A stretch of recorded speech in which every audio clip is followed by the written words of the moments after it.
Welcome to The Explainer. So today, we're diving into a really radical idea from Coach Lisa Erickson. What if you could take these ancient spiritual principles and merge them with, of all things, cutting-edge artificial intelligence? Yeah, you heard that right. We're going to break down her whole framework for how you can use both to build the exact life and the exact business you've always imagined. So, the whole premise starts with this question. What if the rules for creating your reality have fundamentally changed? The core idea here is that the old ways of manifesting, the ways we've always thought about creation, they're just becoming obsolete. Erickson suggests there's this whole new energetic system out there, a much more powerful way to interact with the universe that we're only just now learning how to tap into. And she has this really powerful analogy for it. She says, it's like when they're wiring houses, they're wiring them to hold more voltage. It's no different than our temple, than our body. So think about that.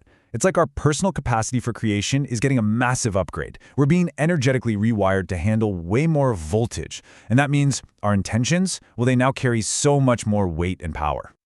All right, so what does this energetic upgrade actually look like? Well, Erickson calls it the new grid. And this is really the first key concept we got to wrap our heads around. She gives it this incredible name, quantum magnetic technology. Now, her theory is that this isn't some brand new thing we're developing. Nope, it's a pre-existing system that's been dormant inside us all along. And right now, it's being resurrected, which allows us to create things through magnetism, not just through sheer grinding effort. And this table really lays it out perfectly, right? You can see the shift. We're moving from this old grid that required so much effort. You know, that feeling of constantly chasing your desires. The new grid, it works through magnetism and just being. It's a total fundamental shift from chasing to attracting. Okay, so how do we actually access this new grid? Well, Erickson says we need to master two key skills. And the first one is going to sound wild. It's understanding that your imagination isn't just for daydreaming. It's not just a fantasy generator. It is a literal technology. She calls this the I am technology. And the idea is pretty profound. Your state of being, which gets crystallized in those two simple words, I am, that's the command that creates your entire experience. So whatever you state after I am, that's the seed you are planting in the universe. And this is where it gets really, really cool. She breaks it down. The I part, that's the ancestral piece. That's the collective, the potential from your entire lineage.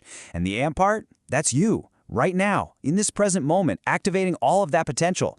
As she puts it, that makes the whole concept of I am just flipping loaded with power.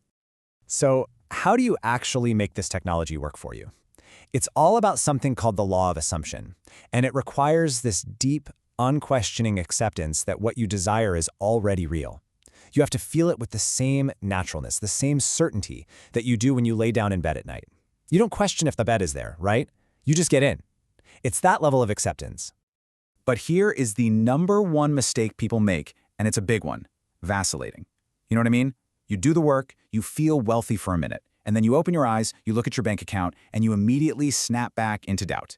That constant back and forth between belief and disbelief, it's like you're messing up your own energetic algorithm. You absolutely have to hold the signal. And this is just the perfect way to picture it. Constantly changing your desires, your mind. It's like changing all these different dials, like the old car radios. You're frantically spinning that dial, and the universe just can't tune in to a clear frequency because all you're sending out are scrambled signals. Okay, so that's pillar one. Now let's move on to the second core skill in this philosophy. And this is where it gets really modern: mastering AI. But Erickson sees AI as way more than just a productivity tool. She positions it as an extension of your own intuition, a somatic partner. Yeah, she argues that AI isn't just some cold, dead machine. It's a partner that can actually help you tune into your body's own wisdom, your somatic intelligence. She says you can literally feel the frequency and vibration inside the AI. So by interacting with it, you learn to feel the vibe of the information it's giving you, and that trains you to trust your gut on what really resonates. And look, this isn't just some abstract woo-woo theory. This is about translating that partnership into real, concrete, monetizable business skills. I mean, just imagine using AI to do market research so deep, it feels like you're reading your competitors' minds. Or what about creating a virtual board of directors with custom AI agents to give you expert advice 24/7? It's incredible stuff. So the big question is, how do these two massive pillars, imagination as a technology and AI as your somatic partner, how do they actually come together? Well, they form the blueprint for what she calls a wish-fulfilled business. And she calls this system for this the fertility funnel. Now, this is not your typical marketing funnel. You got to think of it more like a powerful container that merges your internal energetic state, your I am, with a practical, AI-driven business structure on the outside. And the whole thing is designed to create wealth 24/7. So here's how it all works in practice. Step 1 is your internal state. You have to hold that wish-fulfilled feeling of being a successful business owner.